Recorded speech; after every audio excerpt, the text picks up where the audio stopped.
আজকের আমরা দেখছি দ্বিতীয় বংশাবলী 20 অধ্যায়, আর আমরা প্রেরিত 12 অধ্যায় দেখব। এটা শিরোনাম হচ্ছে মৃত্যু, মুক্তি ও রক্তের চুক্তি। হালেলুয়া! এইটাই হলো রক্তের চুক্তি। হালেলুয়া! আজকে তিনটে একত্রিত ভাবে আমি নিয়ে যাব। খুব ভালো করে পড়ুন এবং খুব ভালো করে দেখার চেষ্টা করুন। খুব ধ্যান দেবেন বাক্যটা। আপনারা নতুনও যারা এসেছেন আপনারা বাক্যে ধ্যান দেবেন। এটা ধর্ম প্রচার হচ্ছে না, এটা ঈশ্বরের বাক্য নিয়ে আলোচনা হচ্ছে। বলছে রাজা হেরোদের সময় কি হলো? যাকব, পড়ুন, প্রভু যিশু নেই, তারা সুসমাচার প্রচার করছে, পবিত্র আত্মা তাদের খুব শক্তি দিয়েছে, এবং তারা যখন প্রচার করছে, রাজা হেরোদ কি করলেন? সব থেকে যিশুর কাছে যাকব, যোহনের ভাই যাকব, সব থেকে কাছে পর্বতে যারা প্রভু সেই অলৌকিক দৃশ্যটা দেখেছিল, সেই যাকবকে কি করলো? বধ করে দিল। যখন ধরে নিয়ে যাচ্ছে তখন বিশ্বাসীরা, মণ্ডলীর বিশ্বাসীরা কি বলছে? ও যাকব, ও পেরিয়ে আসবে, কোনো চিন্তা নেই বলে তারা কিন্তু প্রার্থনা করেনি। খুব ভালো করে শুনুন, তারা প্রার্থনা করেনি। মণ্ডলীর মধ্যে একজনকে ধরে নিয়ে যাচ্ছে, তাদের মধ্যে প্রার্থনা নেই। বুঝতে পারছেন তো? কি হলো? তাকে মেরে দিল। এবারে যখন শুনলো সে মারা গেছে তখন বলছে মেরে দিল, রাজা হেরোদ মেরে দিল। এইবারে যখন যাকবকে মেরে দিল, হেরোদকে সকলে প্রশংসা করছে। হেরোদ ভাবছে মা এরা তো প্রশংসা করছে, তাহলে আরেকটা কাজ করা যাক, এর সঙ্গে সঙ্গে পিতরকেও ধরা যাক। হালেলুয়া! এবারে পিতরের পালা, পিতরকে নিয়ে যাচ্ছে। পড়ুন, 3 পদ দিয়ে পড়ুন। হালেলুয়া! তাহলে দেখুন, তাদের একটা উৎসবের দিন, আর সেই উৎসবের দিনে পিতরকে ধরে নিয়ে যাচ্ছে। কিরকম ভাবে রেখেছে? দুজন সৈন্যের মাঝে তাকে রাখা হয়েছে। কিভাবে? মানে চেন দিয়ে বাঁধা, নড়তে পারছে না। কিন্তু একটা বিষয় দেখুন, কি করছিল পিতর? ঘুমাচ্ছে। পিতরের ওই অবস্থা, সে ঘুমাচ্ছে। আর কিছুক্ষণ পরে তাকে তুলে নিয়ে যাবে, সে মারা যাবে, কিন্তু তার ঘুম কি সুন্দরভাবে ঘুমাচ্ছে। হালেলুয়া! কারণ পিতর এটা জানতো, ওই ঘুমের মধ্যেও প্রভু যিশুর সঙ্গে ছিলেন। সেই নৌকায় মনে আছে প্রভু যিশু ঘুমাচ্ছিলেন, সেই সময় কিন্তু পিতরও ছিল, তাই না? ওই সমস্যার মধ্যে কিভাবে ঘুমাতে হয় পিতরের কোনো চিন্তা নেই, পিতর ঘুমাচ্ছে। হালেলুয়া! মণ্ডলী কি করছে? বাক্যে বলছে মণ্ডলীর সকলে প্রার্থনা করছে। কার জন্য? পিতরের জন্য প্রার্থনা করছে। যাকব চলে গেছে, আমাদের ভাই পিতরকে ধরে নিয়ে গেছে, হেরোদ মনে হয় একে মেরে দেবে, কিন্তু এসো আমরা প্রার্থনা করি। হালেলুয়া! কি করছে? কার জন্য প্রার্থনা করছে? পিতরের জন্য প্রার্থনা করছে। আর পিতর নাক ডাকিয়ে ঘুমাচ্ছে। হালেলুয়া! পিতর কি করছে? নাক ডাকিয়ে ঘুমাচ্ছে। তাহলে দেখুন, ঘুম কেন আসে? ঘুম কেন আসে বলুন? ঈশ্বরের বাক্য যদি আপনার মধ্যে থাকে, ঈশ্বরের বিশ্বাস যদি আপনার মধ্যে থাকে, আপনি নিশ্চিন্তে ঘুমাতে পারবেন। হালেলুয়া! কি করবেন? নিশ্চিন্তে আপনারা ঘুমাবেন কিন্তু। হালেলুয়া! তাহলে এখানে দেখুন, আজকের আমরা যখন দেখছি, যাকব তো যিশুর কাছাকাছি ছিলেন, পিতরও কাছাকাছি ছিলেন, যাকবকে কেন বাঁচালেন না? পিতরকে কেন বাঁচালেন? এটা বিরাট প্রশ্ন নয়? কি মনে হয় আপনাদের? এর মনে হয় না যে আমরা একই সঙ্গে দুজনে বাইকে যাচ্ছে, আমার ছেলে, আমার বোনের ছেলে, আমার বোনের ছেলে বেঁচে গেল, আমার ছেলে মারা গেল, এ প্রভু, এ কি বিচার? এই যিশুর কি বিচার? এরকম অনেক সময় আমরা করি। আর যিশুর কাছে প্রার্থনা করব না, আর মণ্ডলীর মধ্যে যাব না। হালেলুয়া! আমরা যদি যিশায়া 55 অধ্যায় 8-9 পড় দেখি, সেখানে কি লেখা আছে? হালেলুয়া। প্রভু বলছে সদাপ্রভু এই কথা কহেন, আমার সংকল্প তোমাদের সংকল্প সম্পূর্ণ আলাদা। হালেলুয়া। প্রভুর পরিকল্পনার সঙ্গে আমাদের কিন্তু পরিকল্পনা মিলবে না। আমরা এই মুহূর্তে দেখব কেন যাকব মারা গেল। হালেলুয়া। আমরা মতিলিখিত সুসমাচার তার 20 অধ্যায়, হালেলুয়া, বলছে আমি যে পান পাত্রে পান করব তোমরা কি পারবে? বললো হ্যাঁ পারবো। হালেলুয়া। তাহলে আমরা যদি 3 পদ দেখি, যাকব সেই পান পাত্র পান করেছিল। হালেলুয়া। হালেলুয়া। আমরা প্রতিজ্ঞা করি, কিন্তু যখন আমাদের কাছে আসে আমাদের কাছে সেই সময়, তখন আমরা ভয় করি। হালেলুয়া। হালেলুয়া। যাকবের ওই পর্যন্ত সময় ছিল।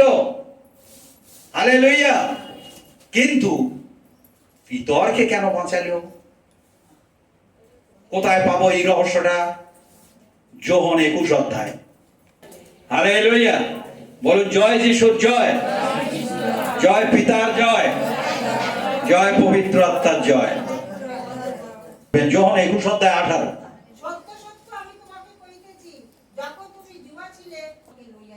হালেলুয়া। হালেলুয়া। পিতর এটা জানতো আমি এখন মরবো না, আমি বয়স হলে তবে আমি মরবো। হালেলুয়া। কি বলছে? বলছে তুমি যখন যুবা তুমি এখানে সেখানে যেতে পারবে, কিন্তু তুমি যখন বৃদ্ধ হবে তোমার সেই সময় মৃত্যু হবে। কিভাবে মৃত্যু হবে ওখানে বলে দিয়েছিল। পিতরের কিভাবে মৃত্যু হয়েছিল? পিতরকেও ক্রুশে দিয়েছিল। পিতর বলেছিল আমার প্রভুকে যেভাবে ক্রুশে দেওয়া হয়েছে আমার যেন ওইভাবে না দেওয়া হয়, আমাকে উল্টে ক্রুশে দাও। হালেলুয়া। হালেলুয়া। তাহলে দেখুন, পিতরকে যখন বলেছিল প্রভু যিশু, পিতর সেইটা মনে রেখেছিলেন তার হৃদয়ে। পিতর জানতো আমার কোনো চিন্তা নেই, কারণ আমার গুরু বলে দিয়েছে আমি এখন মরবো না, বয়স না হলে আমি মরবো না, আমি ঘুমাবো। সেই বাক্য তার মধ্যে ছিল। আজকের আমরা যে বাইবেল পাঠ করছি, এই বাক্য যদি আমাদের মধ্যে থাকে আমরাও নিশ্চিন্তে কিন্তু ঘুমাতে পারবো। হালেলুয়া। হালেলুয়া। হালেলুয়া। বলুন জয় যিশুর জয়। তারপর আরেকটা বিষয় দেখুন, পিতর ভয় পেল না, তাই তো? 2 সৈন্যের মাঝে শুয়ে আছে, হাতে শিকল, দরজায় পাহারা, পরের দিনে তার মৃত্যু হবে। হালেলুয়া। কি হচ্ছে? কারাগারটা অন্ধকার ছিল না, জ্বলজ্বল করছিল? অন্ধকার ছিল। তারপর কি হচ্ছে? হঠাৎ আলো জ্বলে উঠল। তারপর কি হলো? তার হাত থেকে শিকল কেটে গেল, তার কুক্ষিতে সে মারল। মারার পরে সে উঠল। তবু পিতর বুঝতে পারেনি, ভাবছে আমি স্বপ্ন দেখছি। হালেলুয়া। কি ভাবছে? আমি স্বপ্ন দেখছি। তারপর যখন একদম গেটের কাছে গেল, গেট এমনিতে খুলে গেল, তখন তার মনে পড়ছে, এবারে বুঝতে পারছি দূত আমাকে শৃঙ্খল খুলে দিলেন। হালেলুয়া। হালেলুয়া। তাহলে এবারে একটা জিনিস আমরা দেখব, একটা বিষয় দেখুন।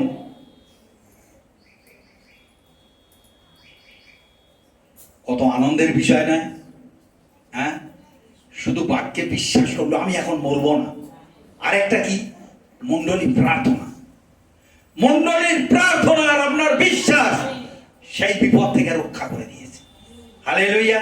হালেলুয়া। তাই আপনাদেরও কি করা দরকার? প্রার্থনা করা দরকার। বলুন জয় যিশুর জয়, জয় পিতার জয়, জয় পবিত্র আত্মার জয়। তাহলে একটা বিষয় দেখুন, আপনারা হয়তো এখানে অনেকেই আছেন ঠিক পিতরের মতো অবস্থা, খুব বন্ধনের মধ্যে পড়েছেন, খুব বিপদের মধ্যে পড়েছেন। কিন্তু যদি আপনারা বিশ্বাস করেন আর মণ্ডলী যদি তার জন্য প্রার্থনা করে, অবশ্যই সমাধান হয়ে যাবে। মণ্ডলী প্রার্থনা করছে, উত্তর পাচ্ছে না কেন? আপনারা জানবেন সাইকেলের চাকার মতো স্পোক নেই। হালেলুয়া। আপনার জীবনে প্রার্থনা নেই, আপনার আরাধনা নেই, আপনার বাইবেল পাঠ নেই, আপনি অন্যের জন্য প্রার্থনা করলে কেন ঈশ্বর শুনবে? হালেলুয়া। আমাদের কি করতে হবে? আগে আমাদের প্রার্থনা করতে হবে। হালেলুয়া। গেল যে বাড়িতে প্রার্থনা হচ্ছিল সেখানে গিয়ে যখন দরজায় টক টক টক টক করছে, একজন গলার আওয়াজ পেয়ে বলছে ভিতর বাবাজি এসেছে। বলছে আসেনি। কে এসেছে বলছে? তারা কি অনুমান করছিল? হ্যাঁ, ভিতরের পরিবর্তে কে এসেছে? কি লেখা আছে ওখানে? দূত এসেছে, কোন দূত এসেছে। হালেলুয়া। আবার যখন খুলল সশরীরে, পিতরকে দেখতে পেল, পিতর তার সম্পর্কে বলছে। তাই আমি প্রত্যেককে বলবো, মণ্ডলীগতভাবে প্রার্থনা খুব জরুরি। হালেলুয়া। যেখানে আপনি ছুটুন না কেন, এইটার মধ্যে আপনার আসতে হবে। হালেলুয়া। এর উপরে কেউ নেই। হালেলুয়া। আপনি যার কাছে যাবেন আরো অতি রঞ্জিত করে আরেকটু কথা বলে দিল, কিন্তু আপনি নিজেই বাইবেল পড়বেন। হালেলুয়া। আপনি যখন বাইবেল পড়বেন, উপবাস করবেন, প্রভু আপনাকে আশীর্বাদ করবে। হালেলুয়া। তাহলে আমরা কি দেখতে পেলাম? পিতর কত সমস্যার মধ্যে ছিল, কিন্তু সেখান থেকে পিতর বেরিয়ে এলো। হালেলুয়া। যেখানে পৃথিবী বলে শেষ, যিশু বলছে এইটাই আমার শুরু, আমি এবারে শুরু করব। হালেলুয়া। বলছে হেরোদ, তুমি কি ভাবলে? তুমি ভাবছো এদেরকে শেষ করে দিলে সব ঠিক হয়ে যাবে? না। যাকবের মৃত্যুর কারণ হচ্ছে আরো মণ্ডলী গ্রোথ হলো, আরো বিশ্বাস এগিয়ে গেল, আরো কি হলো? শিষ্যরা খেপে গেল। খেপে গিয়ে কি করছে? মারপিট করছে, আরো প্রার্থনা করছে, আরো প্রার্থনা করছে। প্রভু যিশু তিনি জীবিত যিশু, প্রভু যিশু তিনি আমাদের সঙ্গে সঙ্গে আছে। আমরা যখন তাকে বিশ্বাস করব, আর তিনি আমাদের প্রার্থনা শুনবেন। সুতরাং এসো আমরা প্রার্থনা করি। তখন কি হলো? মণ্ডলী বাড়তে শুরু করলো, মণ্ডলী বাড়তে শুরু করলো। হালেলুয়া। হালেলুয়া।